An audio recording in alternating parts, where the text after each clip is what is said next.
میں وہ بتا نہیں سکتا. مثلاً ایک بات میں آپ کی آنکھیں دیکھنا چاہتا ہوں ابھی. اب آپ اگر رہنا اتارے تو ہاں آپ بتائیے. ایک دفعہ نا جی زمزم جہاں سے بھرتے ہیں وہاں سے لوگ زمزم بھر کے جا رہے ہیں. اس وقت 10 لیٹر کا کین الاؤ تھا. جی. ایک بزرگ تھے کے پی کے, ان کی عمر رہی ہوگی 70 کے قریب. جی.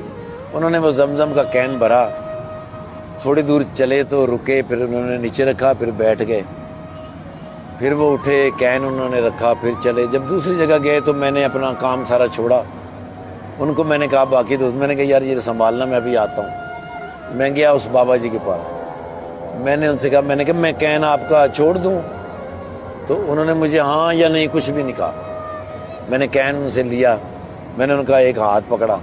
اب میں ان کے ساتھ باتیں کرتا کرتا چلا جا رہا ہوں. تقریباً ½ کلومیٹر ان کا گھر تھا مختلف جگہیں سے. پھر انہوں نے کہا کہ وہ جو سیڑھیاں ہیں نا, ان سیڑھیوں کے اوپر میرا کمرہ ہے, آپ سیڑھیوں کے نیچے رکھ دو, پھر میں آہستہ آہستہ لے جاؤں گا. میں نے کہا نہیں ایسا تو نہیں ہو سکتا, میں آپ کو راستے میں تو نہیں چھوڑوں گا. اب وہ سیڑھیوں پہ نیچے کھڑے ہو گئے. میں گیا, سیڑھیاں چڑھی, اس نے مجھے اشارہ کیا کہ یہ والا دروازہ ہے. میں نے وہاں کین رکھا, میں نیچے واپس آیا تو اس نے مجھے 5 ریال نکال کے دیے. انہوں نے کہا یہ 5 ریال. میں نے کہا بابا جی میں پیسوں کے لیے نہیں آیا, اگر آپ کا بیٹا آپ کے ساتھ ہوتا میری طرح تو اس کو آپ پیسے تو نہیں نہ دیتے, اس آپ کا حق. کہنا ہاں بالکل ٹھیک ہے. ابھی بیت اللہ کس طرف ہے؟ تو میں نے میناروں سے دیکھا, میں نے کہا وہ اس طرف ہے.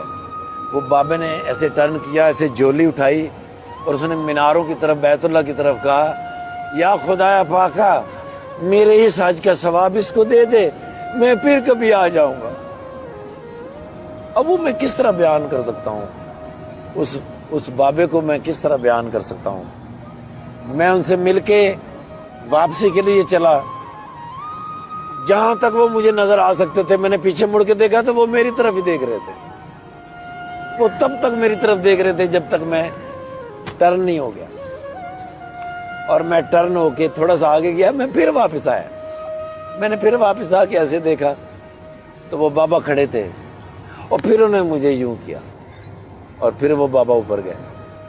اب اس بات سے مجھے جو بات یاد آتی ہے کہ جب میں پہلی دفعہ اپنے گھر میاں چنو سے کہیں جانے کے لیے نکلا تو میری ماں دروازے تک چھوڑنے آتی تھی. ہمارا گھر گلی کے بالکل مڈ میں تھا. جب میں بالکل گلی کے کارنر سے میں مڑتا, میری ماں مجھے دیکھ رہی ہوتی, میں ایسے کر کے مڑ جاتا, پھر میں جان بوجھ کے تھوڑا آگے جا کے واپس آتا تھا. پھر واپس آتا, ماں وہاں کھڑی ہوتی تھی, پھر میں دوبارہ سے یوں کرتا. میری ماں کو اس دنیا سے رخصت ہوئے 30 سال ہو گئے. 30 برس. جی سر. تو بیت اللہ کے اندر جب میں نے اس بابا کو دیکھا, پھر میں نے جا کے جب مڑ کے دیکھا, واپس آ کے دیکھا, تو وہ بابا نے جب مجھے یوں کیا تو میں نے پھر اپنی ماں کے لیے دعا کی. تب مجھے پتہ چلا ماں مرتی نہیں.